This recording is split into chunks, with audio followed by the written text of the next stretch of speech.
I'm Justin Boyd. Kristen Jones. Frank Cooper.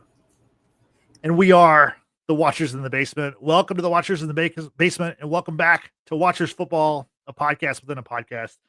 And a podcast that's all about the pigskin. We are here today to provide our fearless predictions for the 2025 NFL season, which kicks off in just a couple of days. And before we get to our predictions, we're going to go by division. We're going to give you our playoff teams and eventually our Super Bowl teams and Super Bowl winner. I want to start off with, we're going with a different format this season. And instead of doing week by week, we're going to try to just kind of hit the high points. We're going to join you maybe once a month. We got this one going today. We're going to come back next week, do week one. Then we're just going to kind of jump in October, November, December, but then we'll be ready for the playoffs. We'll go week to week throughout the postseason. So we hope you join the ride. So it's a shorter ride this year, but we think it'll be a little bit more fun for everybody. So just want to get that out of the way before we get started. So like I said, we're doing the preview today, and the 106th NFL season kicks off on Thursday with the Eagles hosting the Cowboys, the defending Super Bowl champion Eagles. So guys, let's start off with the NFC East, our predictions. Kristen, I'll go to you. How do you see the East playing out in 2025? I'll start at, I think it's good to start at who's going to be at the bottom. And I think the Cowboys are going to be at the bottom. I thought the Cowboys were going to be at the bottom before they traded their best player. But I definitely never a good sign. Never a good sign. I am. Part of me is of the belief that losing a pass rusher or edge rusher absolutely doesn't hit you as hard as it does like losing a quarterback or something like that. But when you have a defense that was already kind of devoid of like a good pass rush, and the guy that you traded, when he was on the field, you were essentially one of the best defenses, if not the best defense in the league. And when he was not, you were at the bottom.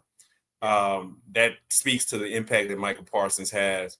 So I'm going to pick the Cowboys to finish last in the division. I think there's a chance that Dak and that offense is it's like 2024 Bengals light. Like, I don't see Dak putting up 4,000 yards and the offense looking as unstoppable as Cincinnati does. But I can see him with about 3,700 yards, 25 TDs. But ultimately, it won't be enough because the defense won't be able to get enough stops when they need it, and the offense won't be as prolific enough to make up for that difference. Second to last place, I have the Giants. The question for them is, what does stability at quarterback look like this year? I think that defensive line is going to be really good. Abdul Carter, Dexter Lawrence, like the rest of those guys. They're building young on their defense. I can see that defense kind of overachieving a little bit. I don't see either one of the quarterbacks that they have being consistent enough for them to like really, gain some on, Washington and Philadelphia. So ultimately, I see the Giants losing a lot of close games because they don't have the offense. They don't have the quarterback who can make plays for them when the defense isn't playing really well, which I think the defense will be about average, maybe above average at best. Second place, I have the Commanders. I do think they have an outside shot to win the division. I just think that schedule that they have this year is tough, man. It's tough. And expectations are going to be higher for Jaden Daniels. I don't see him statistically matching what he did last year, but I do see him improving as a quarterback, right? Like a lot of the kind of soft skills that we see with quarterbacks, just the ability to, cut out a lot of the fat, the low percentage plays, taking less hits and, check downs here and there. So I do see the offense being a little bit more efficient, if not as explosive. I still have questions about the defense. I didn't think the defense was good last year. I thought they played really well in one-score games, but we see how those things can flip from year to year. So Washington's taking second, which leaves, the Philadelphia Eagles. If the Philadelphia Eagles are motivated, then they're going to run through that division. I think they'll sweep the Cowboys. I can see the Giants maybe, getting one off of them at home. An upset pick. I can see maybe the Commanders getting one at home, but that's about it. They may lose. I think they'll lose at most 2 games in the division. This is, I mean, they have, outside of some losses that they took in the defensive side, they have one of the most talented rosters overall.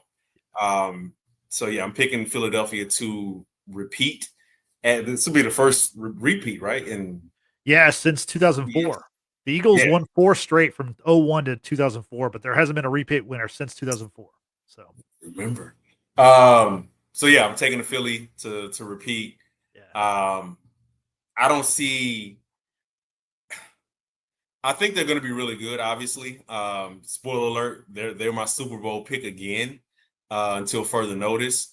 I do see them. There's going to be some drop off in the offense. Like Saquon is not going for 2,000 this Right. year. I can see him going for 15 to 1,700, which could be the difference in some of those games. And I think the defense is going to take a while in the season to really gain steam and hit their ceiling. So yeah, I see the Eagles going about, I don't know, 13-4 or so, 12-5, and ultimately winning that division for the second straight year. Yeah, the Eagles were 14-3 last year. The division had 2 playoff teams with the Commanders also making it. I believe they were 12-5 last year. Yeah, they were 12-5. Frank, what do you think about the NFC East? How do you see it playing out? You know what, man? Part of being on a debate show is the debate, but it's like I agree with everything Tristan said from the worst team to the best team. Yeah. The Commanders concern me this year only because they're so old. They have a lot of old pieces in key positions. Zach Ertz, Wagner at middle linebacker, the O-line. They rely on a lot of vets. And my fear is if those guys get hurt, and you put more pressure on Jaden to outperform himself. I agree with Tristan. I don't think his numbers will be any better, but I think he'll be a better quarterback as far as surveying coverages and opening the playbook a little bit more, going through his progressions. I think it'll be better than that from that standpoint. I think finally getting Terry McLaurin signed and back on the team is going to be huge for them. Mm-hmm. I mean, I don't know if he's in football shape. I mean, he missed most of all training camp. So hopefully, soft tissue injuries like hamstring, any type of tendon injuries can be very, very prevalent for guys who miss, a lot of camp. The Cowboys I have as a worst team. I don't see them. They need to focus. I don't know. You can be a bad team and have a plan for the future as far as a vision or something to look forward to. When I look at the Cowboys roster and the trade of Micah last week and where they're at, they're top heavy salary wise. I don't know what their plan is. They're going to be one of the most expensive 6-11 teams out there because they're not good on the O-line. They're not good on the D-line. I don't know who's running the football for them. Dak is making $60+ million a year. And typically when a quarterback is making that kind of is taking that much of your cap, you feel comfortable giving him a lot more responsibility to make up the difference of the devoid of talent on your roster. When I look at Joe Burrow, I know, okay, if the Bengals have the 18th ranked defense, he can squeeze out 10 wins. I know this because I've seen it before. Yeah. When they made a Super Bowl and played the Rams, they had the 18th ranked defense and had one of the worst O-lines in football. But in spite of all of that, Burrow was able to just disperse the ball to the weapons and really make up the difference of how bad the roster was in other parts of the team. When I look at Dallas, Dak doesn't have that kind of talent to make up the difference of lack of talent at the bottom of the roster. And I see a lot of empty calories from Dak this year. I have Dak on one of my fantasy teams. I think he's gonna go for 4,000 yards and 20 to 30 touchdowns. And I think a lot of those games they're gonna be down by multiple scores, and he's just making up the difference. The Giants, I love their front four. I love the front seven. I love their offensive weapons. I love Theo. I think Theo Johnson at tight end is going to put up a Sam Laporta type of year. Sam Laporta's rookie year. He's very, very talented. 6'6" guy, can run. He runs really good routes. I think Malik Neighbors is a 100 reception receiver. They're going to be good as far as like, and when I say good, they're putting the building blocks for 2027. Yeah. When Jackson Dart's ready to take the helm. I like what they're doing, Jackson Dart. And that's a bad team, but they have a direction. As good as Jackson Dart looked in preseason, they're saying, you know what? We're going to sit you. We're going to let you learn from Russell Wilson, Jameis Winston. We want you to hold a clipboard. We don't want to just throw you out into the fire because you know how that neuro media can be. They have a plan. Philly has a plan. Like, Washington has a plan. Like, I don't know what Dallas is, but the Eagles, I think, are the cream of the crop of the NFC. They're just back to old school football. They do what's been prevalent in football for the last 100 years. They dominate both sides of the line of scrimmage. They dominate the D line, the O line. They have a running game, and when you have a running game as dominant as they have, play action is always going to be an option. Devontae Smith and AJ Brown. AJ Brown's going to miss his proverbial 4 games a year because of a hamstring or an abdomen injury or abdominal injury, but their defense is younger. I mean, they got rid of Slay and a couple other veterans on that team from last year. They're going to be better. They kind of remember the 2023 Chiefs defense, how the youngest defense back in 2022 going into 2023. DeJean and Blankenship, the exciting whites, they're going to be just fine. They're going to be a lot better than they were last year, just based off just getting some more snaps. But yeah, I agree with everything Tristan said. I mean, Eagles, Commanders, Giants, Cowboys, all in that order. Yeah, I think we're all on the same page. Before I give my predictions, I want to go to the chat. Thank King B. Johnson for joining us as always, and for Marcy to jump in with her Go Eagles. She lives in Dallas, but she's I think she's just rooting for the Eagles in the division, Tristan. I don't think it's like a fly Eagles fly thing. Maybe it is. I don't know. We'll have to see what she says. But yeah, I think y'all nailed it. Like, the top of this division, it's going to be Eagles, Commanders. To me, the bottom is really, it depends on like, Dallas was 7-10 last year. They got a new coach, Brian Schottenheimer, this year. I think they'll be lucky to be 7-10 this year, honestly. And then as far as like who is last place, I think the Giants could be third, depending on the quarterback play. How long will Russell Wilson play? Will Jackson Dart come in week 5, 6? Will Russell Wilson play well enough to be the starter the whole year? Will they, maybe the Giants will be maybe they'll be a 7-10 team. Maybe they'll be an 8-9 kind of team. I'm not sure. Definitely the defense is very good or should be good. And it'll be interesting. Like the NFC East, like a lot of my life has been one of my least favorite divisions just because it wasn't that exciting. Quarterback play was pretty bad for the most part. But this division has pretty good quarterback play on paper. And the Giants are kind of the biggest question mark, depending on, how good Jackson Dart can be and when he'll actually see the field. So that's the NFC East. Let's move on to the North, which last year was the best division in football. 3 playoff teams from the NFC North. We had Detroit winning the division for the second straight year. They were 15-2. We had Minnesota at 14-3. This year they got a new quarterback in JJ McCarthy. And then Green Bay was 11-6, also made the playoffs. Chicago was was dead last, 5-12. They have a new coach in Ben Johnson, the former Lions OC. So Tristan, throw to you. How do you see the North playing out? Man, I see, unfortunately, Minnesota. I think Minnesota's going to be a above average team. Yeah. But they're going to be last. Somebody has to be last. It's going to be them. Yeah. Pretty much a bunch of holdovers from last year's like really, really, really good team. But first year quarterback coming off of ACL, it's hard for me to be confident in JJ McCarthy taking over the reins and like getting a lot of the rookie stuff out of the way, like those rookie mistakes he's going to make. Yeah. Even with a very talented offensive, weaponry around him, he's going to make those rookie mistakes. He's technically still a rookie. So I do feel like they're going to, same thing like I said, like the Giants, just better. They're going to lose a lot of close games, because offensively, They're just not experienced in the right areas, namely quarterback, to overcome, a lot of the lowering of the ceiling, at least at the beginning of the season, offensively. I think the defense is going to continue to be good. Brian Flores is going to continue to scheme up, wherever they lack, especially in the secondary. Offensively, can JJ McCarthy essentially jump up a level to be from rookie to like maybe super rookie? If he could do that, then they have a shot to not finish last and overtake the third place team, which I think will be the Chicago Bears. Okay.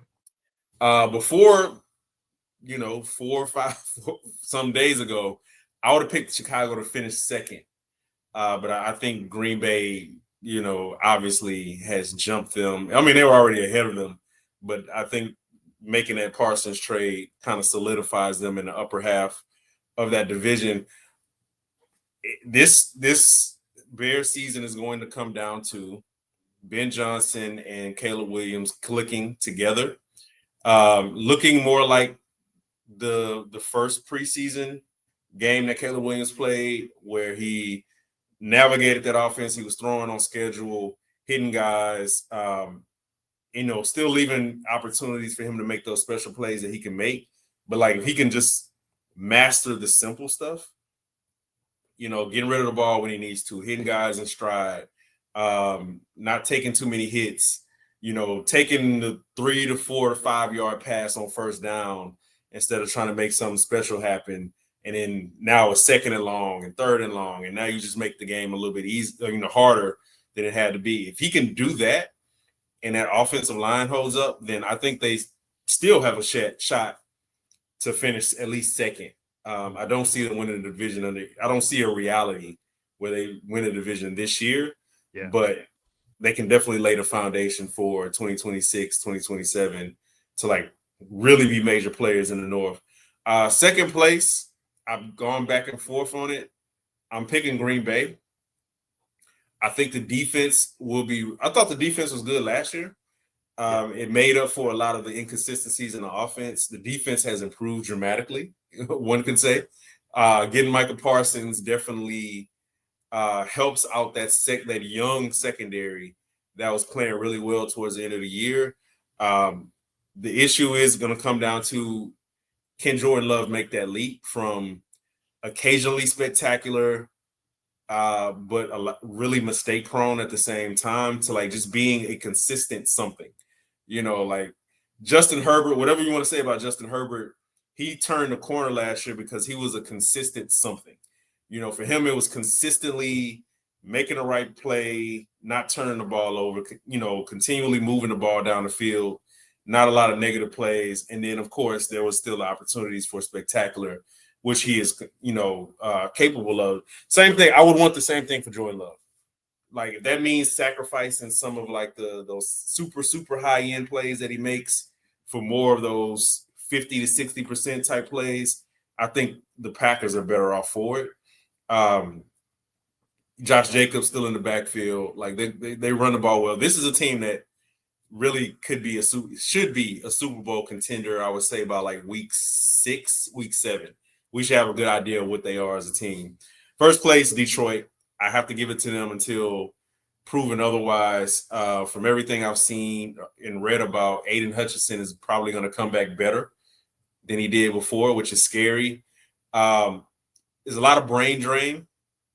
Like, you lose Aaron Glenn, you lose Ben Johnson. Yeah. Can Dan Campbell make up for those? I'm not sure, but I do know they have enough talent offensively. Defensively, I think there's some questions. They had a lot of injuries at the end, so how will those guys come back and make up for that? But I have to give it to Detroit until I see something else. Until I see Green Bay like consistently play at a high level, I'm going with Detroit. Okay. Frank, what do you see from the North? The North, I feel like last place can be 10-7 or 9-8. I feel like I think from 4 to 1 is not that big of a difference in this year's, because I think everybody's gonna be competitive. If I was to pick one to finish last place, I'll say Minnesota, only because I don't know what JJ McCarthy is. They kind of kept him under wraps during preseason. You didn't see much of him. Yeah. I didn't hear bad things or good things from training camp from them. And I watch Team Beat and the NFL Network and Go Morning Football every morning, and I haven't really seen anything out of camp or heard anything out of camp from him. So if he's decent, I think they can win 9 games. I think Jordan Addison be suspended for the first month of the season is going to be a big problem for them. We don't know the rapport between JJ and Justin. Aaron Jones is longer in the tooth. I know they signed Jordan Mason from San Fran. Hawkinson's back healthy again at tight end. He had that nasty leg injury from the season before that he was working back. And there's just a lot of questions offensively with them. There's a lot of question marks. And a lot of unforeseen things, and I don't know what they are. So just from that standpoint, I got them in last place. The Bears are interesting because I see one or two things happening. The Ben Johnson, Caleb thing being a wonderful marriage, as opposed to as you saw with Drew Brees and Sean Payton all those years, or it can burst in flames if Caleb does not get rid of those bad habits, holding to the ball so long, not getting off his first read and surveying the field. From what we know from Ben Johnson, he can get very creative, sometimes too cute with his playbook. So it just depends on how Ben infuses his philosophy on Caleb and the rest of the offense. Offensively, they're loaded. I mean, Roma Dunze, I think, is primed to have a big year. If they say have DJ Moore, they drafted Luther Burden from Mizzou, from Missouri this past season. He's one of the biggest. He was number one receiver prospect out of high school a few years back, and he's playing a slot. They drafted Colston Loveland. I don't know why, because they already have Cole Kmet, but now they have that double tight end tandem there. And Loveland's he's a great pass catcher out of Michigan.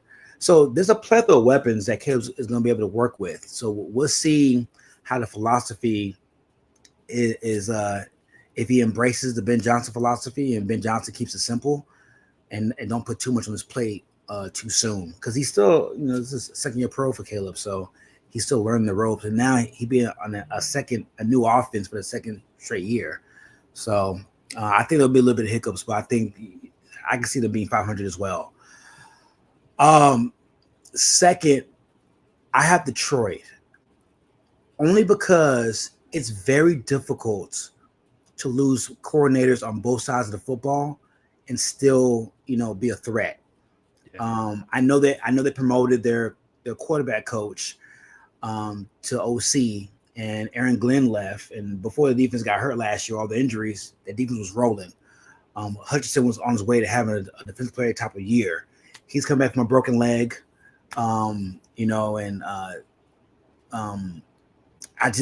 it's hard, man. It's hard to really keep that same momentum from last year. Now with that being said, they can win 11 games. I think if they go 11-6, to me that's a great season. After losing both coordinators and trying to figure out your way through the NFC North. The Packers are my Super Bowl pick of making it to the Super Bowl. I think when Jordan Love is right, and Tristan and I coined the term last year. I call him Jay Cutler that cares, because he makes he'll make the most beautiful dime throw on the sideline right before the safety, right above the cornerback, and then 2 plays later he's throwing a pick six going 7 yards the other way. But they're loaded, man. I mean, I think the rookie of the year is coming out of that offense. Matthew Golden, man, I think is going to emerge as number 1 for them. Out of Texas, he gives me Antonio Brown vibes. 6 foot, 190, can run every route in the route tree. 4.38 40, fast, explosive. I think one of the Packers' issues last year, outside of Jordan Love being hurt and being inconsistent, is that they did not have a clear-cut number one. Whether it was Romeo Dobbs or Jaden Reed or Christian Watson, there were times when you watched that offense, you didn't know who was the guy. It's 3rd and 7 with 4 minutes left. Who are you going to? Who's your absolute guy that you're going to be like, hey, go get him that fucking first down? And I think Matthew Golden can be that. His talent is superb. And I can see him, with 80 catches this year, 1,200 yards, and being the de facto number one guy. And their defense, I mean, we have Micah Parsons are already to that pass rush that they have already with Edrin Cooper, who's an up-and-coming linebacker as well. They got 2 monster pass rushers now to go along that young secondary. They're still the youngest team in the league. That's the crazy thing about them. They went to last season as the youngest team in the league. They're going to this season as the youngest team in the league. So the sky's the limit for that team. I think they're going to – I got to be in the Eagles in the NFC Championship. NFC Championship game and goes to the Super Bowl. Yeah, I'm riding with the Pack also. It's strictly from the Micah Parsons trade, just the hype. I'm going to roll with that. I think the Lions will be second in the division. I think y'all brought up the coordinator, losing both coordinators.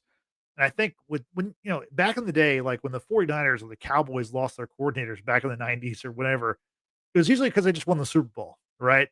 The Lions, they're losing their coordinators and they're coming off a disappointing exit from the playoffs. And you almost feel like maybe they missed their window. So maybe they're on their way, maybe not down, but they're, like you said, 11-6 might be a good season for them. I don't see them, obviously last year they're 15-2. They're not going to replicate that. I don't see there's any chance of that.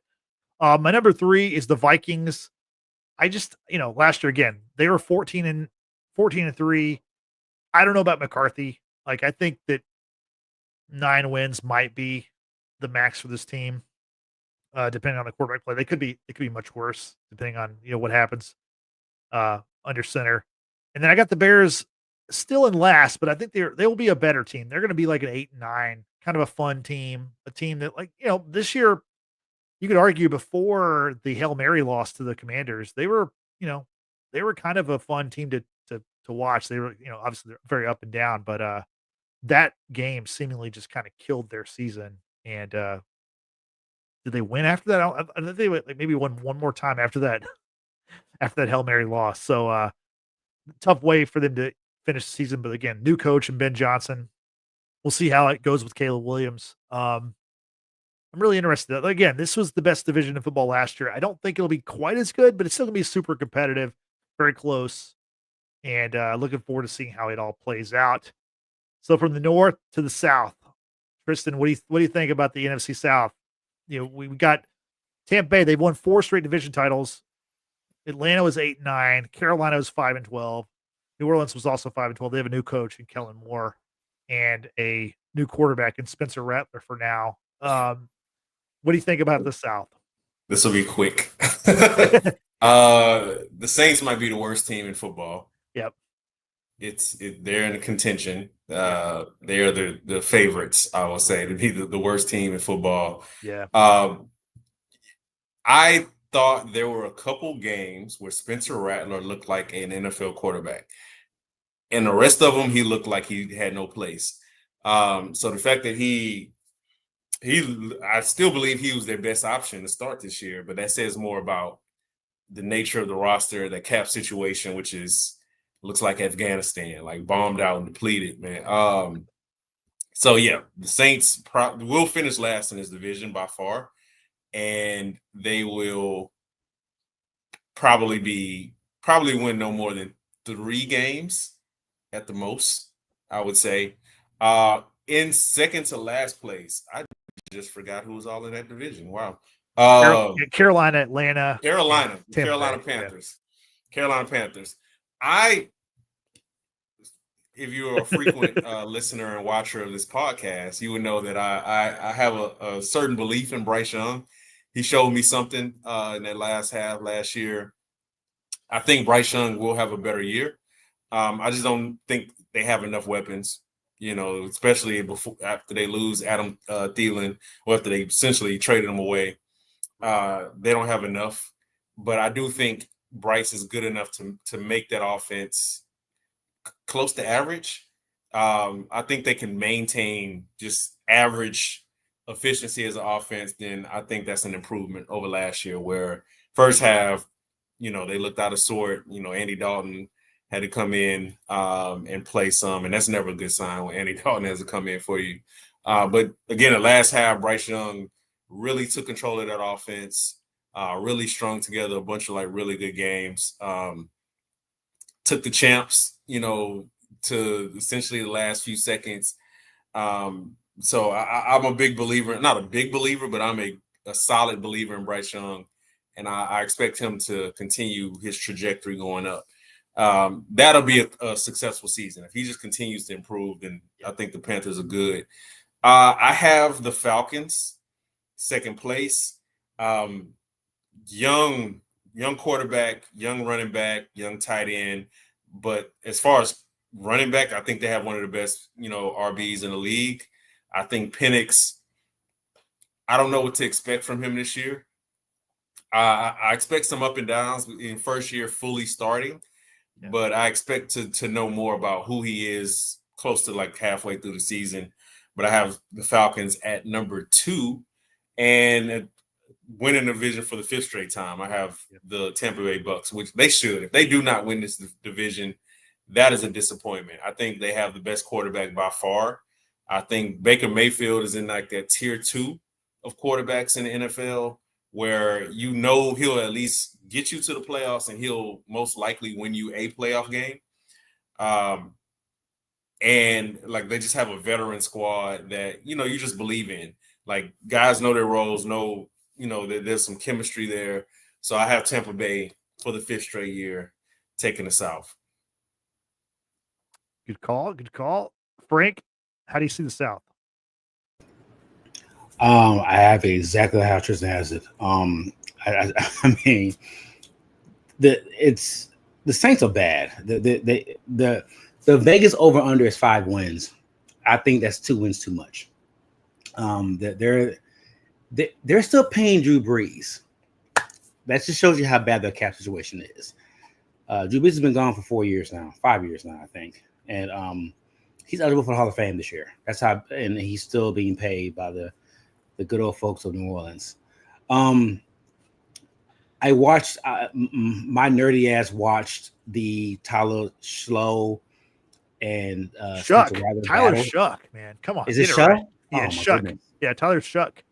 Oh, I'm sorry, Tyler Shuh and Spencer Rattler competition. No, it's like shucks, like Shuck with a K. Okay. Yeah. I watched that QB competition, and Spencer won it not because he was better, because he was just not as bad as Tyler Shuh. They're both just bad quarterbacks. I don't know. It looks like the Saints are gearing up for the number 1 pick next year. That could be Drew Allard. That could be the young quarterback from South Carolina. They're gearing up for that, but they have a plan. I look, wash your sins of the salary cap past and start over again.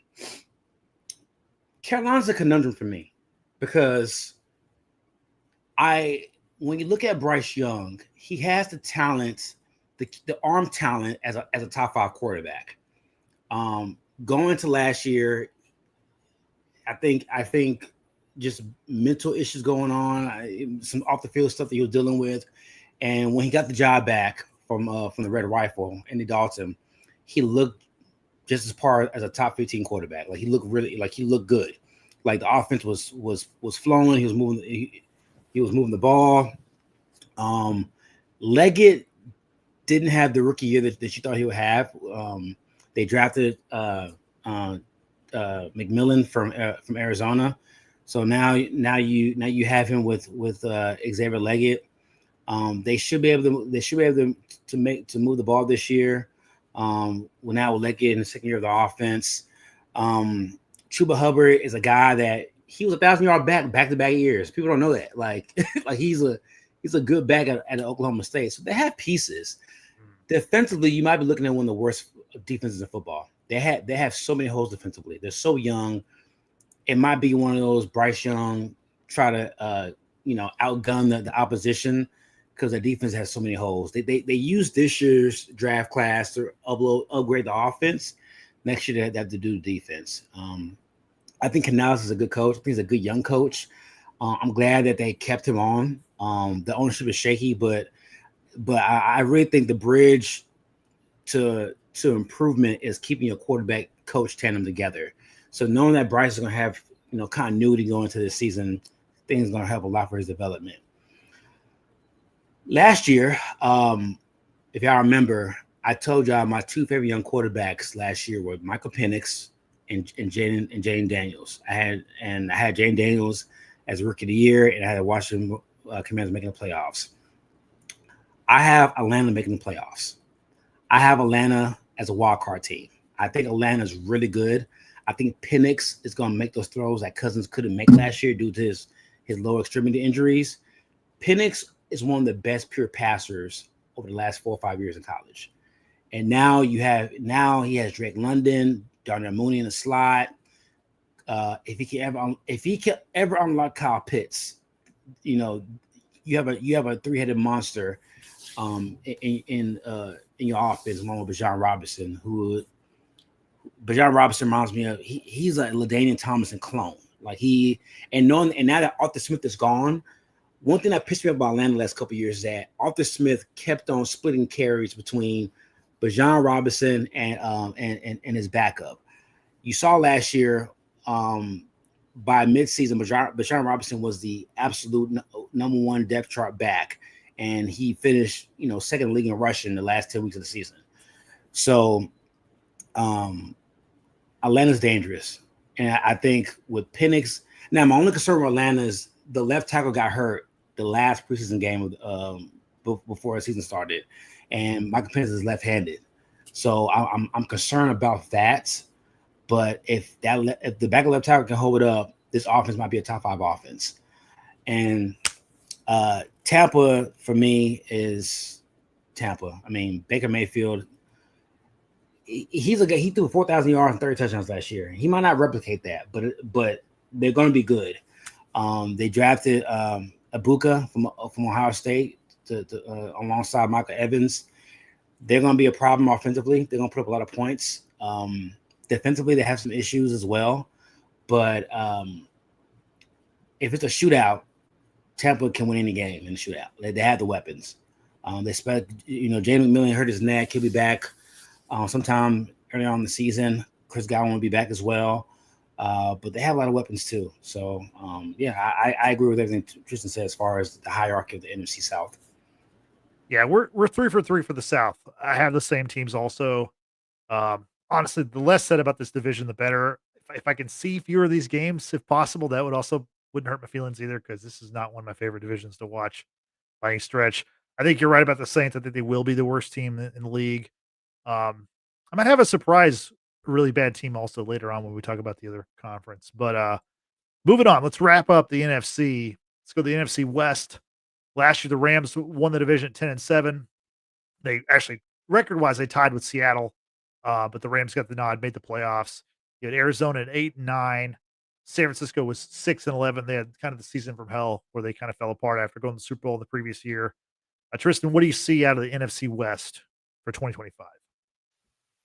Oh, this is one of the trickiest divisions for me. I have, so we got 49ers, Cardinals, Seahawks. Who am I missing, bro? Rams. Yeah. Okay. I have the Seahawks finishing last. I know. I've been reading too much, man. Like I don't have my own thoughts on it. I've been peer pressured by so many people, man. I have the Seahawks finishing last as of now. It can go hit or miss between them and Arizona. Yeah. But I definitely have those two as my top 2 worst in the division. For the Seahawks, there's a big part of me. I know we talked a lot about Sam Darnold last year. I think there's something to be said about seeing yourself be really successful, especially after you struggled for a while. Like if you remember, he was semi-good as a backup in San Francisco when he got a chance to play, and then that kind of catapulted his success last year, at least in the regular season with Minnesota. I think hopefully for a guy like Sam Darnold with the pedigree he's had, with the last couple years that he's had, just being an above water type quarterback, and then last year like a legitimate top 7 MVP candidate. I think he's established like a baseline for who he is as a quarterback. Now, the ceiling on Sam Darnold may never be as high as it should have been when he came out as a number 3 pick, when he was one of the highest rated, high school quarterbacks going into USC. But I think seeing himself be that successful over a elongated period of time gives him a higher floor than he had 2 years ago. So that should provide at least some level of stability for Seattle as offense. But I don't know what they have that's good enough as far as weapons, offensive weapons, that can make up for the lack of like high ceiling that you have at the quarterback position. So for that reason, I have them third to last. I have the Arizona Cardinals.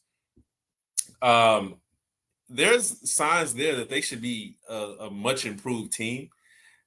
We've had this talk again about Kyler Murray. Like, what do you expect from him on a week-to-week basis? And I just haven't seen it. And I didn't really see it in college. If I'm being very honest, I know what the stats were. I know what the accolades were. I saw too many areas where I knew that he was struggling in the NFL, and that's come to fruition. So I don't know how much I don't know what his ceiling is as a quarterback. And I don't know what a consistent Kyler Murray looks like. I've just never seen it. Like, I've seen 2 good games, 1 mediocre game. I've seen 3 solid games, 1 horrible game. We see so many different things. So there's a wide spectrum of what, a Kyler Murray passing game can look like. I just can't trust it. For me, quarterback is about trust. When I turn on the TV at 12 o'clock or 3 o'clock, what am I getting from you? Off top. And that say nothing about like defense and O-line and all these other different factors. But when it comes to offense, I'm looking at who's running the offense and what do their consistent performances look like. Second place, 49ers. This will be another year they give up the West. Weapons at the wide receiver position, there's not enough there. Juwan Jennings, is having contract issues. Brandon Ayuk is hurt. You're depending a lot on Ricky Purcell. And I don't know if he's ready. Like what we saw from him last year was a solid wide receiver. I don't know if he is able to like carry an offense, especially when everybody else is down. Unless you think Sky Moore is going to come in and have a breakout year. I doubt it. I'm rooting for the young man, but I doubt it. In first place, I have the Rams. If Stafford is healthy, then they should be one of the better teams in the NFC, period. Like, they should be a top 4 seed in the NFC. And I think they could challenge for you could pencil them into a conference championship slot if Stafford is healthy. We know what the defense is going to do. We know what that D-line is going to be if healthy. That secondary in the back end is young, but they're improving. It's just simply, hey, what are you getting out of Stafford? What can you still reasonably expect out of Devontae Adams? But if you get above average wide receiver play from Devontae Adams, then they're going to be one of the better offenses in the conference. So good prediction there. Frank, how will the West be won? I disagree with Tristan with the Rams. So the concern that Tristan has with the Niners is a concern I have with the Rams.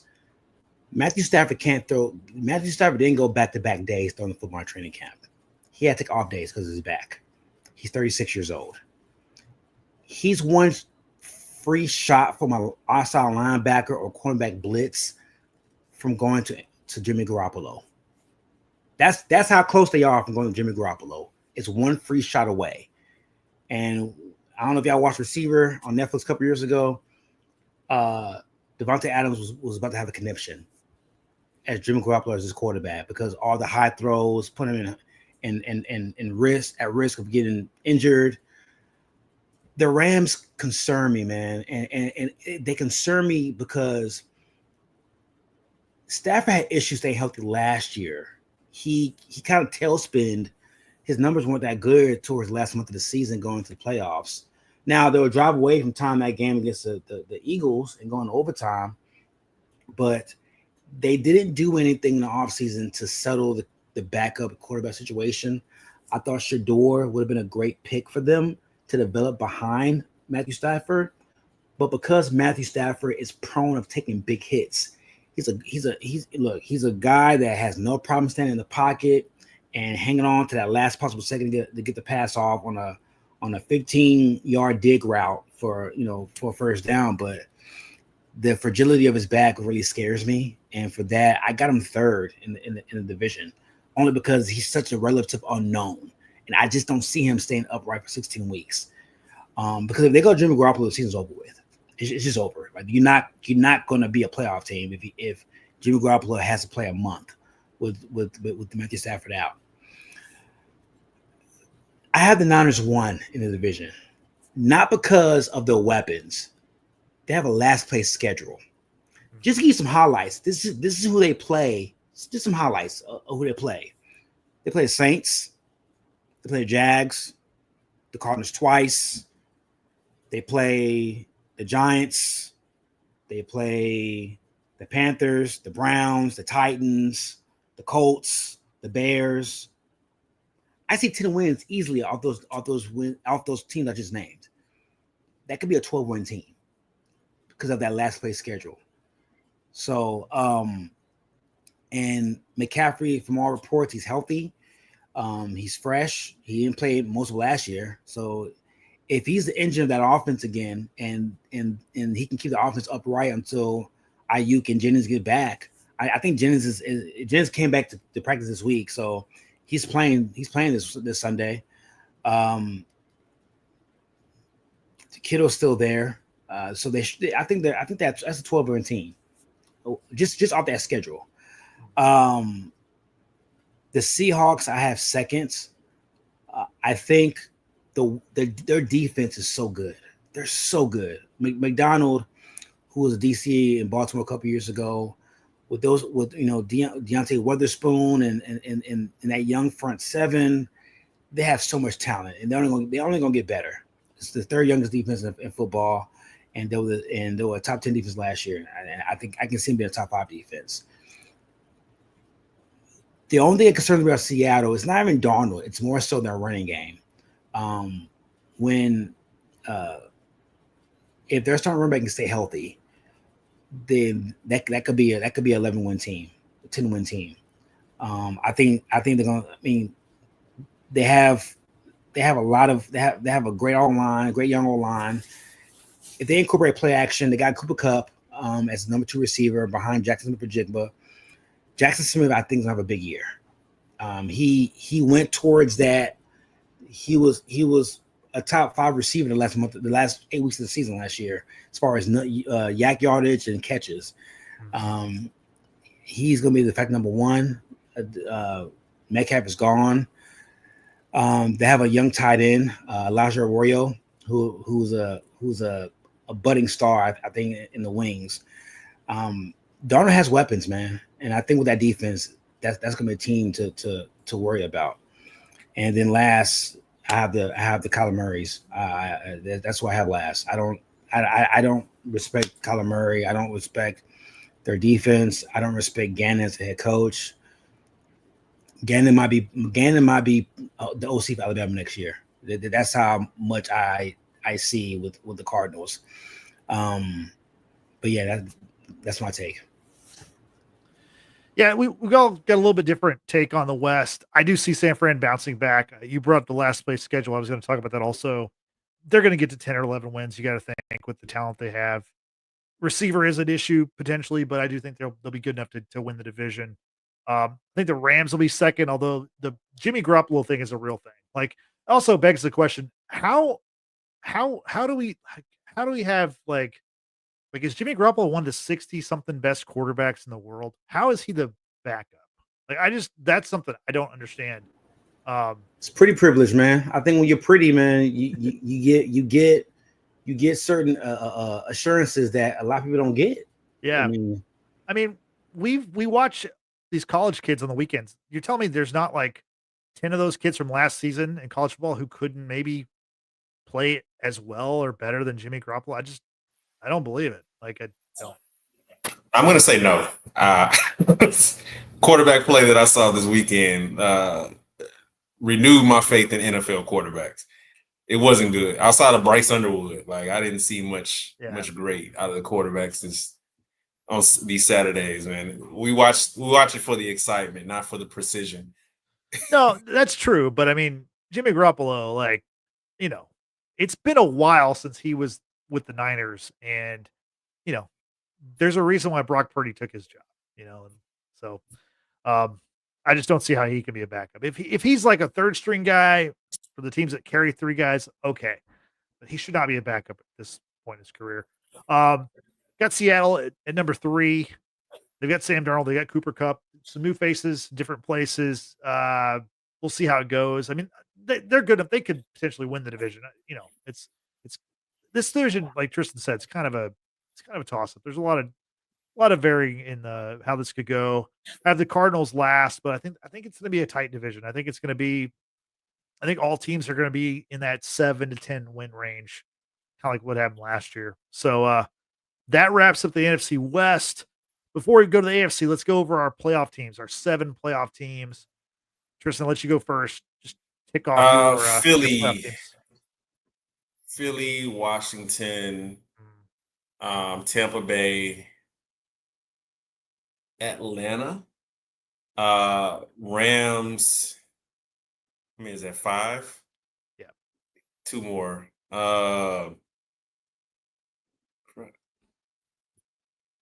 North. Green Bay, Detroit. Okay. Frank, your 7 playoff teams.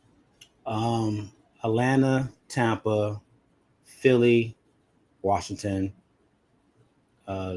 Green Bay, San Fran, Detroit. Okay. I've got Philly, Green Bay, Tampa Bay, San Fran, Detroit, got the Commanders and the Rams. I was looking back at last year. Usually they say every year there's like 2 or 3 teams in both conferences that weren't in the playoffs that are going to be in the playoffs. For me, it's only one difference from last year. I've got San Francisco in and the Vikings out. So we'll see how it plays out. I know last year it was more chalky than normal. This year, I think it's even extra chalkier, but we'll see how it plays out. On to the AFC. Start off with the AFC East. The Bills have won 5 straight division titles. They were 13-4 last year. The Dolphins were second. They were 8-9, followed by the Jets at 5-12. They have a new coach in Aaron Glenn. They have a new quarterback in Justin Fields.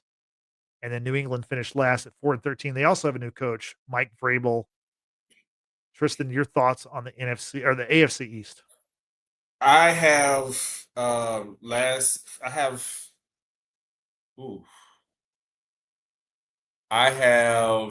start at the top. I have Buffalo obviously winning again. Yeah. No shocker there. I actually have New England finishing second. There you go. I have New England finishing second. I think Vrabel will make a big difference on their defensive side. I think Drake May makes a slight leap from last year to overtake. So I have Miami finishing third. There's just more consistency across their roster over the Jets, which, new quarterback, new head coach, all these things, you're kind of laying the foundation for something. I don't think Justin Fields is going to be the savior that they need to make a playoff run this year or next year, honestly. I do think he'll be solid at best, but it's just not enough. Poor Garrett Wilson. Free Garrett Wilson. But yeah, so I have Buffalo obviously winning the division by a mile. I have New England possibly challenging for a playoff spot, possibly. Yeah. And then I have Miami and the Jets. Gotcha. Before I go to you, Frank, I'm going to say I have the same list as Tristan. I have Buffalo, New England, Miami, and the Jets. Frank, your thoughts on the East? I don't get the whole New England craze. I don't. I mean, who's he throwing the ball to? Drake May. I mean, Diggs is old and coming off a leg injury. I don't know who the number 2 is.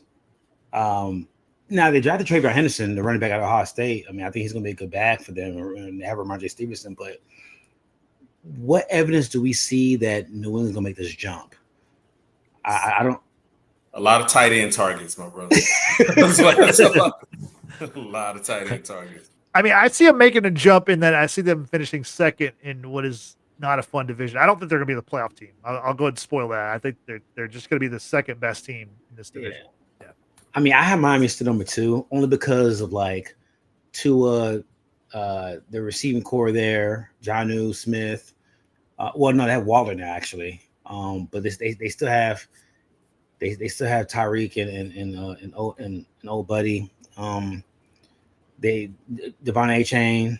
They have a lot of weapons, and Tua indoors, man. He is bro. When it's sunny outside, he's legit. He's a 10. I think that team can win 8-9 games. I have New England third, and I have the Jets last only because I don't believe in Justin Fields. I think they got to get a quarterback. I don't. Justin Fields has not shown me in 4 NFL seasons that he can get the ball to receivers efficiently downfield or intermediate wise. And until they get that figured out, I got them last. So I have New England. I mean, I have Jets last, New England third, Miami second, Bills. They're gonna win the division by 4 games easily. They're probably the division right there by December 1st. I would not be surprised.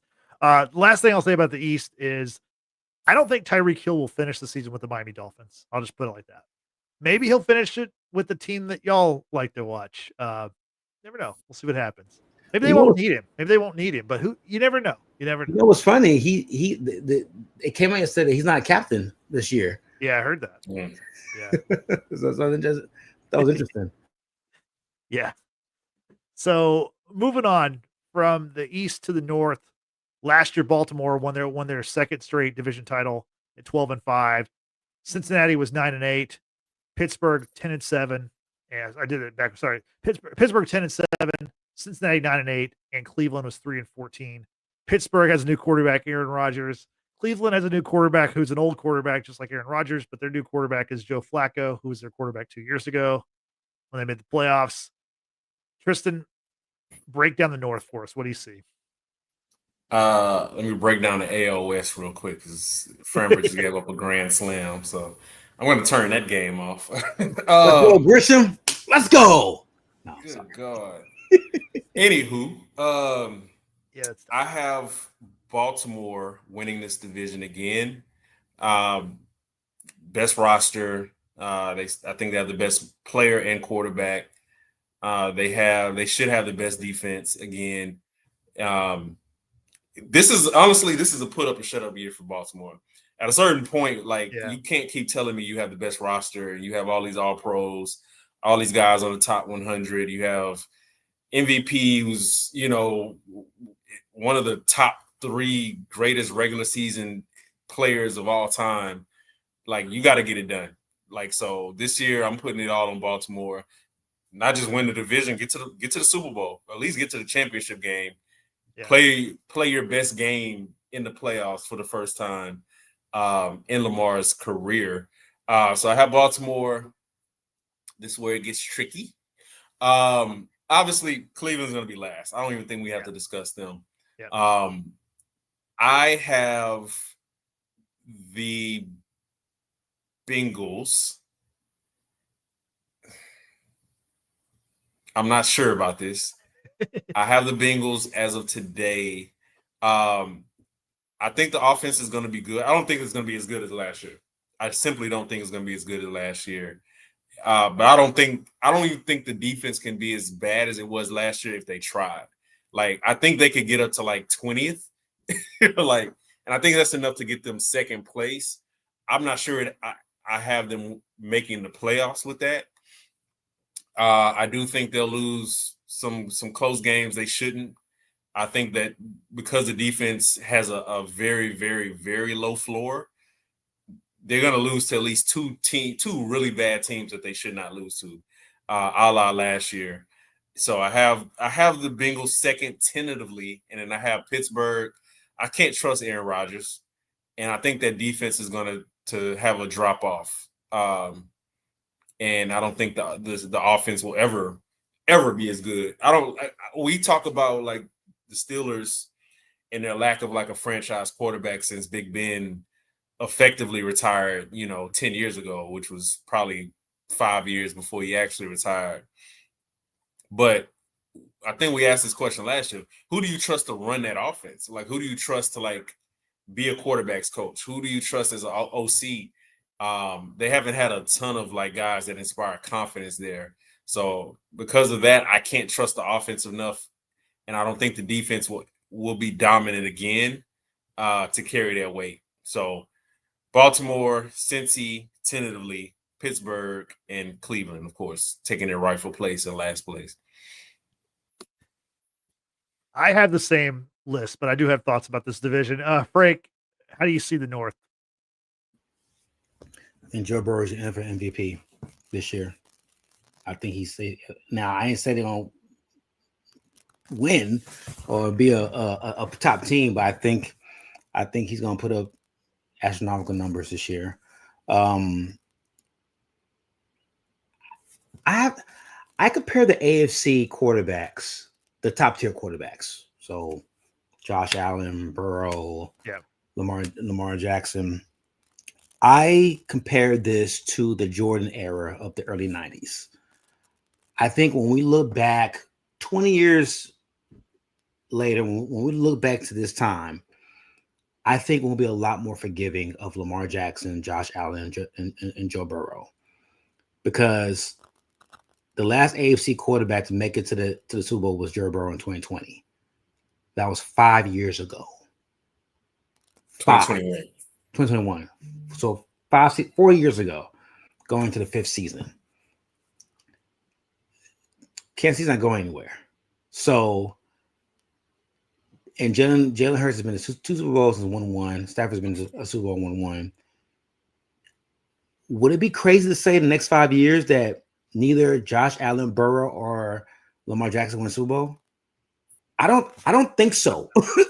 I don't think it'll be crazy. And if that does happen, we're talking about 9 seasons of those three guys, the top tier guys, not named Mahomes, not winning a Super Bowl. So, yes, we should hold Allen, Jackson, and Burrow to a higher standard because they are the cream of the crop when it comes to quarterback play. But 15 and Andy keep finding ways to beat one of the other three in the playoffs when it matters most. And Mahomes is 30. Josh Allen and Burrow are a year younger than him. It's not like Josh Allen and Burrow are 24. These guys are all in the same crop when it comes to age.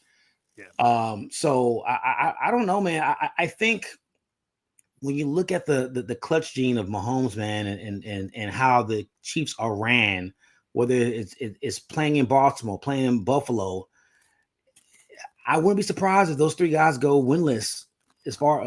Now, I can see them going to the Super Bowl, but again, you got to work with the NFC. So, I look at it a little bit differently, man. It's tough. Like I don't think we look at Karl Malone any differently. I don't think we look at Charles Barkley any differently because they ran to a buzzsaw every time they played Jordan. Mahomes is their Jordan. So I think now with all that being said, the Ravens are set up. They're set up to make the Super Bowl. I mean, I don't know what else Lamar can do besides play better in January. That's the only piece of his game that's missing. He has to play better in January. If he plays better than in January, that's a Super Bowl team right there. So I got Baltimore 1. I got Cincinnati 2. I got Pittsburgh 3. I just don't believe in Aaron Rodgers. They got to draft a quarterback. They got to draft somebody that they can develop and I mean they're wasting that defense's prime with this makeshift of patching up band-aids with 1 year quarterback options. And Cleveland has a plan. They're trying to be the worst team in football. They're battling the Saints with that championship moniker. So Yeah, I totally agree. We all have the same four, same order. I just would say that so yeah, Cleveland is going to be one of the worst teams with the Saints. With Cleveland, the only question is who sees the field first. Will it be Dylan Gabriel or Shadur Sanders? Once they remove Flacco from the starting spot, that'll be the question for that team. But at number 3, the Pittsburgh Steelers. This is probably my boldest take. I think they're going to be drafting a quarterback in one of the top 5 picks this year. I think they're going to be bad. Look at their quarterback room. 41-year-old Aaron Rodgers.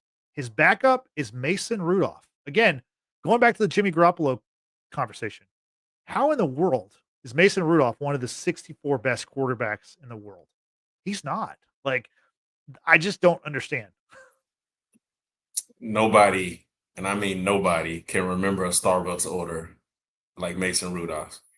Like he has to be positive vibes guy. Yeah. He has to be. There's got to be something. You're right.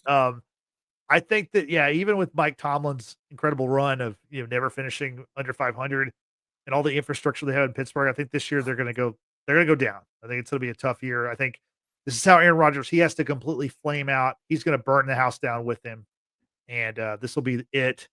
And Pittsburgh will be drafting maybe Arch Manning or somebody next spring. We'll see how that plays out. But that's my hottest take so far. Moving on to the South, much like the NFC South, the AFC South, not exactly the most entertaining division. However, it does have our Houston Texans. We're all living in Houston here. Texans are coming off back-to-back division titles. They were 10-7 last year. Indy was second at 8-9. They have a new quarterback in Daniel Jones. Jacksonville was 4-13. They have a new coach in Liam Cohen. And Tennessee was 3-14. They have the number 1 overall pick as their quarterback, Cam Ward. Tristan, what do you think about the South? I think Texans, yeah, again, huge disappointment. At some point, they actually have to like run away with the division, like establish some level of like separation from the rest of the teams in that division. I have Jacksonville tentatively at number 2. I think Cam Ward I think he can play well enough this year as a rookie. I think he's going to have a good rookie season. I think I liken it a little bit to what Bryce Young looks like in the second half of last year. I think Cam Ward has a chance to not necessarily be special year one, not on the Jaden Daniels, CJ Stroud track, but a level below that, where he just, makes good plays. Like he doesn't look like there's not going to be a lot of times where he looks like he doesn't belong on the football field. I think he'll actually look better than Caleb looked last year. I think there's a high potential for that. So I have Tennessee at number 3, but they're obviously not that talented, but if you can get average to above average quarterback play from Cam Ward, then I think they can challenge Jacksonville for number 2. And then Indianapolis Colts are going to compete with the Saints to be the worst team in football, point blank, period. I see no reason to pick them for any game, right? Like you have Daniel Jones as your starter, but like if he doesn't play well, then what confidence do you have in Anthony Richardson? Like I feel like we're at a point where his confidence is on the verge of being completely shattered, and it may be a point of no return for him. So that situation is all bad. But for the Texans, man, like just put up or shut up. Like I'm not saying they have to be a dominant team, but you at least need to be dominant in that division. Like Jacksonville should not beat you at all. Tennessee, there should be no 10-9 game like it was last year, a couple years ago, in Tennessee, like you should take care of business pretty easily, and you should blow Indianapolis out every single time. So that's what I'm looking for with the Texans. Like, can you jump up to that next level of being an actual Super Bowl contender? And it starts with being dominant in the division. Yeah, I mean the Texans, they've got to get past the second round, and I think they the key to that, they need to have a better record where they can host that divisional playoff round game. That'll increase their chances of maybe making it to the championship game. Frank, let's talk about the South. Trevor Lawrence, one of your favorite guys, is still with the Jaguars. How do you see his season going, and what do you see overall for the AFC South? I have the Texans one just by default. I just think I think the Texans have the best coach in the division. I think they have the best quarterback in the division. I think they have the best defense in the division. I don't. There's so much mediocrity going on behind the Texans. The Jags should be a playoff team. Like, they have the pieces to be a playoff team. I just don't trust Trevor Lawrence.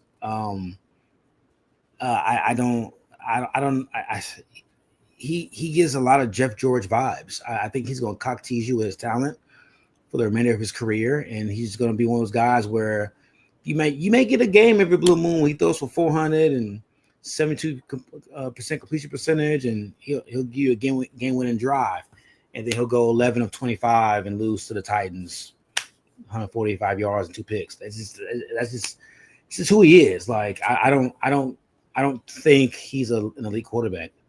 He got paid as an elite quarterback, but I just even with the weapons they have, like I love the weapons. I love Travis Hunter, young defense, but I got them second. Back to what I said about bad teams and having a vision. You could be the Colts are a bad team with no vision. I don't know. I don't know what they're hoping to gain from this season. I don't know what they're hoping to gain with their quarterback situation. Daniel Jones is a tax write-off to me. I don't. He's not a quarterback to me. He's a tax write-off. I don't understand Daniel Jones. I don't know how he's a starting quarterback in the NFL. You invested a top 5 pick in Richardson, and Richardson might be a bust, but should you see that through before benching him for Daniel Jones? It's one thing if you're benching him for like Matthew Stafford or Kirk Cousins, a guy who's shown success of winning in the league or being serviceable or being making the playoffs. Daniel Jones is him and Garoppolo are like no different to me. I don't get why he's starting. I don't and when you look at the Colts roster, Josh Downs, they have Adonai Mitchell. They drafted Tyler Warren, one of the top tight end prospect in college out of Penn State. They have Jonathan at running back. They got pieces. They have pieces, but the quarterback situation is where the buck stops. And when Daniel Jones bursts in flames and fails, because he will, do you think Richardson's going to be confident enough to come in there and be like, you know what, you guys have faith in me, I'm going to ball out now? Like, I think it should be the other way around. You should start Richardson, see what he has, because again, whether it's injuries or inconsistent play, he hasn't played enough football. Yeah, he has not played enough football to really serve an opinion of what he is or what he could be. And to bench him in the beginning of the season doesn't make any sense to me. So I have the Colts last. I like Tennessee's direction. They got a quarterback. Kevin Ridley's healthy. Pollard and Tajay Spears are running back. They got pieces. I think Cam is going to put up a decent quarterback year, but that could be 5 wins, and that's fine. You're not looking to be a 500 team. You're not looking to make the playoff. You're just looking for development and progression with your young pieces. Yeah. I have Houston first, Jacksonville second, Tennessee third, Colts last. So I have very similar. I have Texans winning it for third year in a row. I have Jacksonville second, Indianapolis third, Tennessee last, just because I think Tennessee, like, they're not as talented as Indianapolis. I know I totally agree. The quarterback thing with Indianapolis is really weird. But you're right. The rest of the Indianapolis roster is more talented than Tennessee at this point. So we'll see how that plays out. So now we go from the South, which is, one of the worst divisions of football, to the AFC West, which might be the best, up there with the NFC North. Last year, 3 teams from the AFC West made the playoffs, of course, led by the Kansas City Chiefs, who are 15-2, 9 straight division titles for Kansas City. The Chargers finished second. They were 11-6, followed by Denver at 10-7.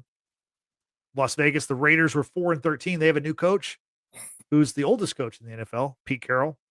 And they also have a new quarterback in Geno Smith, who was Pete Carroll's quarterback in his final days in Seattle. Tristan, what do you think about the AFC West? It's your division. It's your team. Chiefs are done, man. Is that how we do it? Like, Chiefs are done. Chiefs are done, man. Like, their run is over. Like, it's over. I think I'm gonna shake the table here. Okay. I'll start with last. I have the Denver Broncos finishing last. Okay. I know they're the trendy, sexy pick, but when you do some deep dive analysis on how well they played last year, they beat 2 starting quarterbacks last year. Last year in the regular season, 2 playoff teams at least, and one of those were the Chiefs, C team players. So we don't have a history of them actually going up against stellar offenses and winning those games. I don't see. I think it's possible for Bo Nix to have an improved sophomore year, but just not be enough. Bo Nix is the worst quarterback in that division. Yeah. And like I said, the defense isn't as tested against like great quarterbacks as far as like coming out on top. So I need to see that first. Obviously, Surtain, like there's some dogs on that defense, but we've also seen defense can kind of go up and down as far as, especially with like turnovers, things like that. Like, giving up big plays. Like, I can see that defense dropping down just a slight tad. And the offense just not being enough. Third place, I have the Vegas Raiders. I think having the improvement in quarterback and in head coach is going to make a big difference. I think having who could have a really good rookie season in Ashton Genty will make a big difference. I can see him getting about 1,400 yards this year. To say nothing of what he can do out of the backfield receiving. And I have the Chargers going second. I think losing Rashawn Slater could be a big difference. But, for the most part, that's a veteran team, at least on offense. It's very possible they're able to work around it. And I think that defense will be good enough to sustain them on days when, Herbert, there's not a high ceiling for that offense. And then the Chiefs, I think if the right side of the O-line holds up, I think this has potential to be, I would say, the third best offense of Pat Mahomes' career after 2022. I'll say fourth. 2022, 2018, 2020, I think are the top of the 3 I would put over what this offense could be. When Rashid gets back and the offensive line gets a little bit more chemistry together, I'm worried a little bit about the defense as far as its ability to control big plays. But if they can keep that, to a minimum, that's enough. Like, I think all you need is an above average defense if the offense reaches somewhere close to its ceiling. So Chiefs, Chargers, Raiders, Broncos. 3 and 4 can flip-flop. Really don't care. I do have the Chiefs and the Chargers making the playoffs, with the Raiders being a dark horse. Good picks. Frank, what do you think about the AFC West? The Chiefs going to make it 10 in a row? Yeah. I have the Chiefs. Yeah. Best the three tenets: best ownership, best coach, best quarterback. Those three, that triarchy, I just think they can cover a lot of blemishes. I think the defense took a step back this year, but with that being said, I think the offense is going to take a step forward this year. From what I've seen from Josh Simmons at left tackle, if left tackle is just average, if you give me average left tackle from 2 years ago, they're going to the Super Bowl. Like that's just that left side. I'm worried about that left side. That's my only concern. I think they're better at receiver. I think I think Tyquan Thornton's going to be a deep threat for us. Hollywood is coming to the season healthy for a change, along with Worthy. I think Worthy takes a big step forward this year. Worthy, whether it was just not knowing what out of bounds line was last year, or the deep ball connection was just non-existent between Worthy and Mahomes. Now with Hollywood there, you have to respect that speed on the other side. And I think that opens up everything for everybody else. Kelsey, Jarrett Wiley, everybody underneath. So I think they'll be better with throwing the football. They were 18th last year in deep ball efficiency. If they're 9 or 10, this could be a 15-win team again. I'm sorry. I don't trust Justin Herbert. I'm just not going to put Justin Herbert number 2.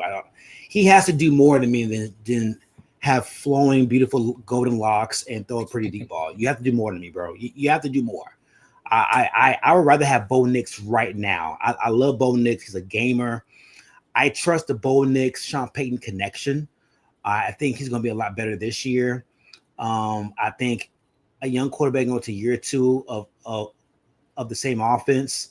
I love RJ Harvey, the running back that they drafted to go along with Dobbins. They have a two-headed monster. They have a two-headed thumper in the backfield. Their defense is going to be top 10 again this year. The sky's the limit for Denver. I think Bo Nix takes a leap. I have the Chargers 3rd. Harbaugh's going to win wherever he goes. He's not going to have a bad season. I think Longs, he has a dominant running game. They drafted Amari Hampton from North Carolina, 2nd round pick. He's going to handle most of the carries. Najee Harris is finally coming back from injury, so they'll be able to run the ball. The Rashad Slater thing does bother me a little bit. It's because he stabilizes the left side of that line. He's one of the best tackles in football. So I guess we'll see with that. And I have the Raiders 4th. I have a love-hate relationship with Geno Smith. I think Geno is a guy who's just very reckless with the football at times, especially in crucial situations. I think Ashton Genty will have a good season, but again, if you're playing from behind, how effective Ashton Genty is going to be. And I don't trust Geno Smith. I have to trust my quarterback to manage the game and not put the ball in harm's way. And Geno Smith has made a career of this. He'll give you a great game, and then he'll give you one of the most shitty halves of football, known the man, and you don't know where the offense is going at times.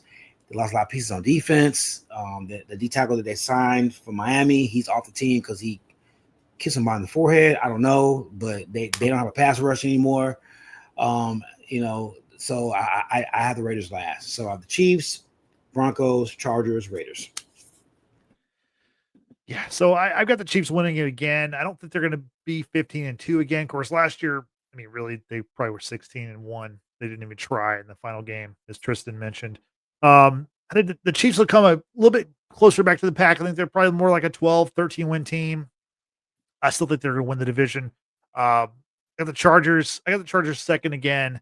Again, Harbaugh, he doesn't really miss. I got Denver in the 3rd spot, and then I have the Raiders 4th, but I do think the Raiders will be improved. I think it'll be a tighter division overall.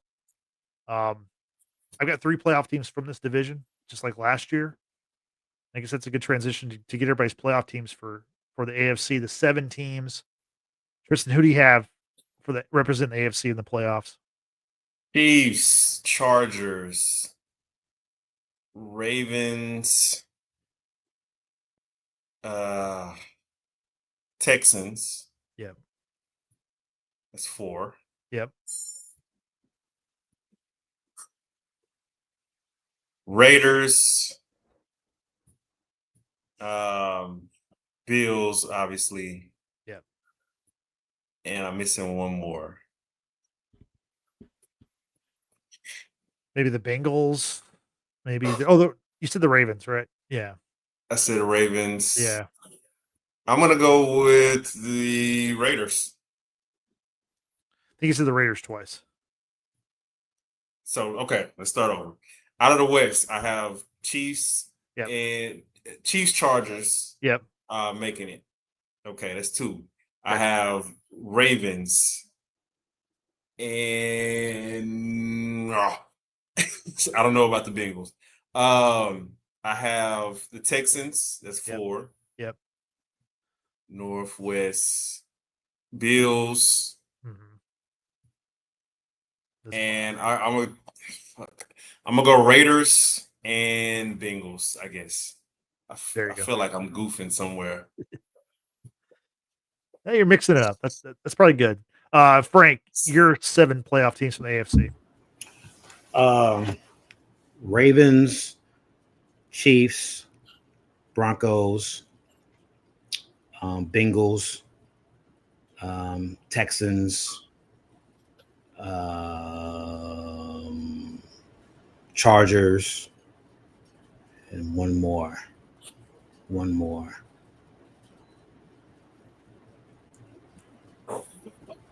Fuck. Jags? Ugh. Because I'm going through my head in the AFC, and it's like it's top heavy, and there's just a bunch of like mediocreness at 6, 7, 8. Now I have the Jags as a 7 seed if they get in. Yeah. I think 2 teams come out of the East. I mean, I'm sorry, 3 teams come out of the West. So I got Chiefs, Chargers, Broncos. So those 3 teams there. 1 comes out the North. No, 2 come out the North with Baltimore and Cincy, Houston, Jags. Yeah, those are my 7. Gotcha. My 7: Bills, Chiefs, Ravens, Texans, Bengals, Broncos, and Chargers. Just like the AFC, I have 1 difference from last season. I have the Steelers out and the Bengals in. So we'll see how that plays out. Now, let's go to a final prediction here. Super Bowl 60 from Levi's Stadium in Santa Clara, California. Tristan, who do you have representing the NFC and the AFC, and who do you have winning the Super Bowl? I have the Chiefs out of the AFC. Shocker. I want Philly. I desperately want Philly. I need Philly. I need like rubber match. I need it in my soul. The get back will be astronomical, but ultimately, I have the Rams making the Super Bowl.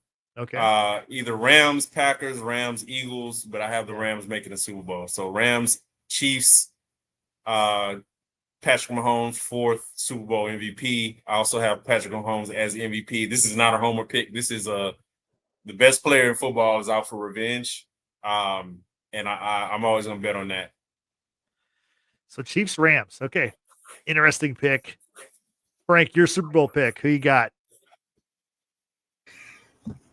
I have Packers, Ravens in the Super Bowl this year. Okay. And who's winning that? Packers winning it all. Packers winning it all. Okay. So Micah Parsons will be a Super Bowl champion in a few months. I've got the Eagles defending their title against the Buffalo Bills. The Bills are finally going to get there, but in true Buffalo fashion, they will not win the Super Bowl. They will lose to Philadelphia. But it'll be a fun playoffs because we've got the Chiefs are still there, right? You got to beat the champion to be the champion in the AFC, and you got the Ravens and the Bills that have been like hovering around the Chiefs for the last 5, 6, whatever years. I think finally Buffalo's going to get in this year, but we shall see. That's why they play the games after all. So looking forward to that. Speaking of the games, week 1, A lot of really interesting matchups, a lot of division matchups, but also like a lot of weird games. Is there one game on the schedule that y'all are like pointing to? Like I know obviously the Chiefs play in Brazil on YouTube, not on YouTube TV, but on YouTube. Um, Tristan, is there a game from week one that you're especially looking forward to? Oh, Bills Ravens. For the Bills, I think the Bills could lose that game and feel nothing, like it not Yeah, have any right. residual impact on them. I think the Ravens kind of need to win that game. Um, Again, the Ravens against everybody except the Chiefs, the Bills, and most years the Steelers are a juggernaut. Against those top teams in the AFC, they fall short. And again, every year, like more pressure adds on to like win those games, be there at the end, actually come through, and make the Super Bowl. So Bills Ravens is my top game. Yeah, that's Sunday Night Football. That should be a good one. Frank, what's your favorite game for week one, or just kind of like the weird matchup that you're looking for, you're interested in seeing? I don't know how much this is going to have an effect at the end of the year. Ravens Packers. They play the 27th of December. So that could be that could be a Super Bowl rematch. I mean, Super Bowl preview. Preview, yeah. I think the division for both teams could be in play. But I would love to see that. That game's gonna be in Lambeau. So it's gonna be fun to watch. What about week one? Huh? What about the first? What about it from the first week? Is there something? Ravens. Yeah, the Ravens. Yeah, Bills sure. Ravens. I mean, I know last year, and like that game is so early in the season. Like it doesn't matter who wins that game, who loses that game. The Bills got blown out last year by like 24 points, and they beat them in the playoffs. But it'll be I just love fun quarterback matchups, and that's just a nerdy QB matchup, man, that you don't want to miss. Chiefs Ravens later on in the year, Lions Chiefs as well, Eagles Chiefs. It's just a lot of like just great matchups, man, that I look forward to with the great quarterback matchups. Yeah, it should be another fun season, no doubt about that. As far as week one, I think the Texans Rams is kind of interesting just because like the Texans are playing on the road in the 3:30 window, which is they don't play many afternoon games, period, and much less like they have an interesting week one game. Usually they're hosting the Colts or the Jaguars every single year, and this year they're in LA in kind of a marquee spot on the schedule. So I'm looking forward to that one. And then just for entertainment purposes, just for the jokes, you got the Aaron Rodgers Justin Fields Bowl. You got the Steelers visiting the Jets. Um, hopefully it doesn't turn into the Mason Rudolph Tyrod Taylor Bowl, although Tyrod Taylor might be the best quarterback in that game if he actually plays. I think he might be injured, but we'll see what happens in that one. That should be a fun one. Before we get out of here, quick thoughts on college football week one. A lot of stuff happened. Defending champion Ohio State knocked off Texas in Arch Manning's debut as the starter. It's a pretty boring game in my opinion. You had Florida State rolling over Alabama, LSU topped Clemson in a close one. Miami, edged Notre Dame. You had the Belichick debut where he got absolutely boat raced off the field by the Horned Frogs from TCU. Is there a moment from the first week of college football that you want to highlight, Tristan? It's not one particular moment. The Miami Notre Dame game was really good. I could talk about Caleb DeBoer, need to brush up on his resume pretty soon. See if there's an OC position in the NFL. But ultimately, the larger theme for me watching these games, watching so many games, is we talked about this on Saturday. I think defenses have caught up to college offenses. I wonder how much of that has to do with like so many NFL DCs coming back into the college game, essentially like exploiting these college quarterbacks. But we're not seeing, particularly between like talented teams, teams on the same talent level. We're not seeing these 51 to 45 games. We didn't really see a lot of them last year either. But outside of like, Georgia beating whoever the hell they played, we're seeing a lot of low scoring games. We're seeing a lot of quarterbacks throw for 170. I know it's week 1, but we're not seeing like this offensive mastery where it's like you can do whatever you want. Like the tackling is better, coverage is better. There's more exotic schemes. Like these are college kids who talent-wise, skill-wise, IQ-wise are just not on the level to like easily dissect these defenses like they have in years past. So that's something I'm looking at the rest of the year. Like, do we need to like reconfigure what looks like an explosive offensive season from a Heisman candidate or quarterback of the year candidate? Because I'm not seeing a lot of guys who are throwing these gargantuan numbers this year. I see defenses really making things tough for offenses, and for me, it makes for a better game. Like if you're gonna throw for 4,000, 5,000 yards, something like that, like I want to know that you are head and shoulders above your competition, and that shouldn't be the norm. Like we need to see who really stands out, who really has a chance to be a professional quarterback. Can you defeat these defenses that are like really stymieing a lot of these average quarterbacks across the nation? So that's something I'm looking forward to seeing, man. Like just seeing like a better, even playing field between offensive coaches and defensive coaches. Yeah. And I agree. The offensive play wasn't like up to like what we're used to, but I do think that like this is one of the better first weeks of college football that I can remember because it's so many great matchups, so many top 10 matchups. And you look at the schedule, we probably won't see this again until we get to the playoffs. Like, because look at this week, look at week 2. I think Michigan, Oklahoma is probably the marquee game. You look around the rest of the country, there's not another one that's even like remotely like interesting from what I can see. If you go to the top 25, it's all just like, Texas, San Jose State, it's just these powerhouses playing these directional schools. And that's where we will get these like 62-3 kind of games. But I just enjoyed all the great matchups. It was a fun opening weekend, even though the games weren't like classic by any stretch. But just some good competitive, like on the same level football that was played. Frank, anything you want to mention from the first week of college football? Yeah. College football is just a hyperactivity of unrealistic expectations when it comes with fans, boosters, and media. We gotta stop with this. Archman is not good to talk. Like it's getting ridiculous, man. The kid's 19 years old. It's his third ever start in college football. He went against probably the best defense in football this year. The best defense in football last year in Ohio State. Calm the fuck down. It's gonna be okay. He's a kid. He has to learn. and 9-10 times when a young 5-star quarterback is playing the start of the year, they're playing against like San Jose State, it's Nickel State, a patty cake team. He played probably the best team in the country week 1 in Columbus in front of 100,000 people. He'll be fine. And to me, it's a problem.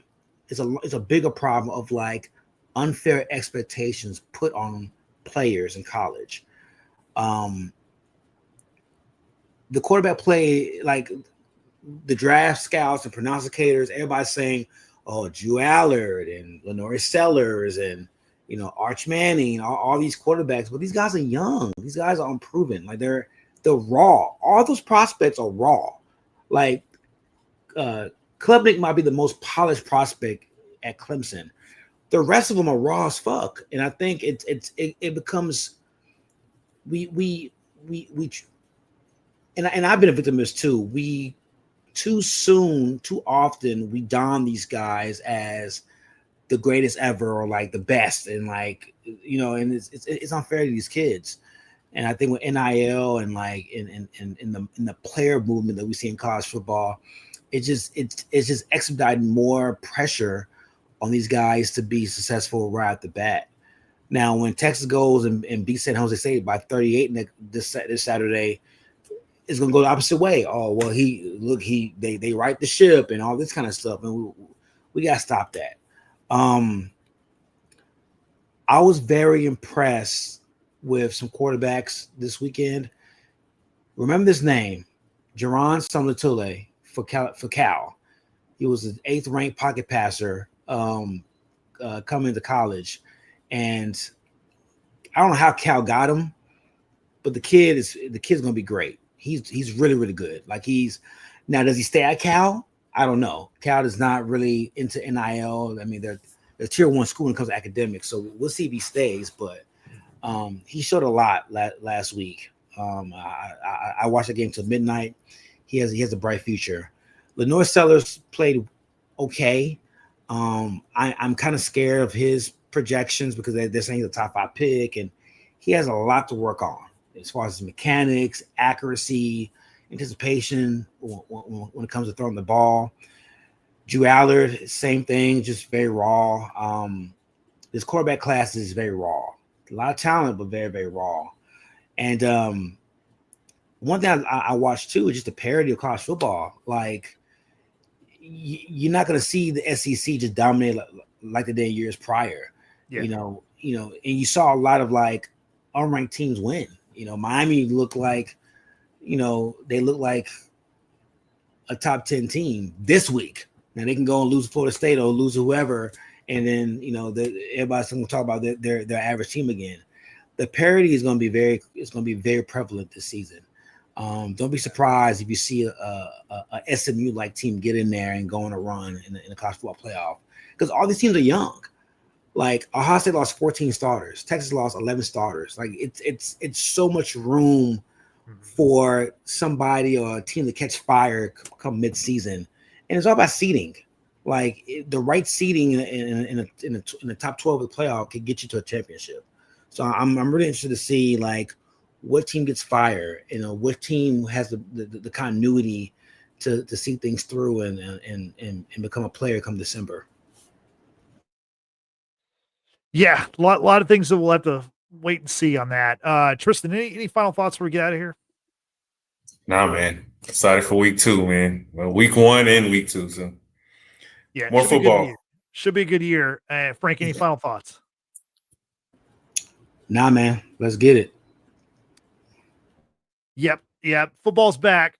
I got to say, I wasn't that excited until this past weekend, and now I'm fully back into it. So we hope you enjoyed our preview. Now you know what we thought about what's going to happen in the NFL season. We want to know what you think about it. The best way to do that is to join us for our live show, which King B. Johnson did and Moves did. And of course, Marcy did. We appreciate everybody for joining us in the live chat. Really helps us out. If you can let us know in the comments section below. If you didn't see the live chat, if you watch this later, that's fine too. We enjoy that. Appreciate that also. Be sure to give this video a like. Be sure to subscribe to our channel. That helps us out as well. You can also find us on social media. Just look for @WatchersBasement. And hey, if video's not your thing, that's okay. We're also available on audio platforms like Spotify and Apple Podcasts. So if you listen to us on those platforms, please give us a 5-star rating. So that puts a wrap on this episode. So for Tristan and for Frank, I'm Justin saying thanks for watching. Thanks for listening. We will see you next time. Have a good night. Bye-bye.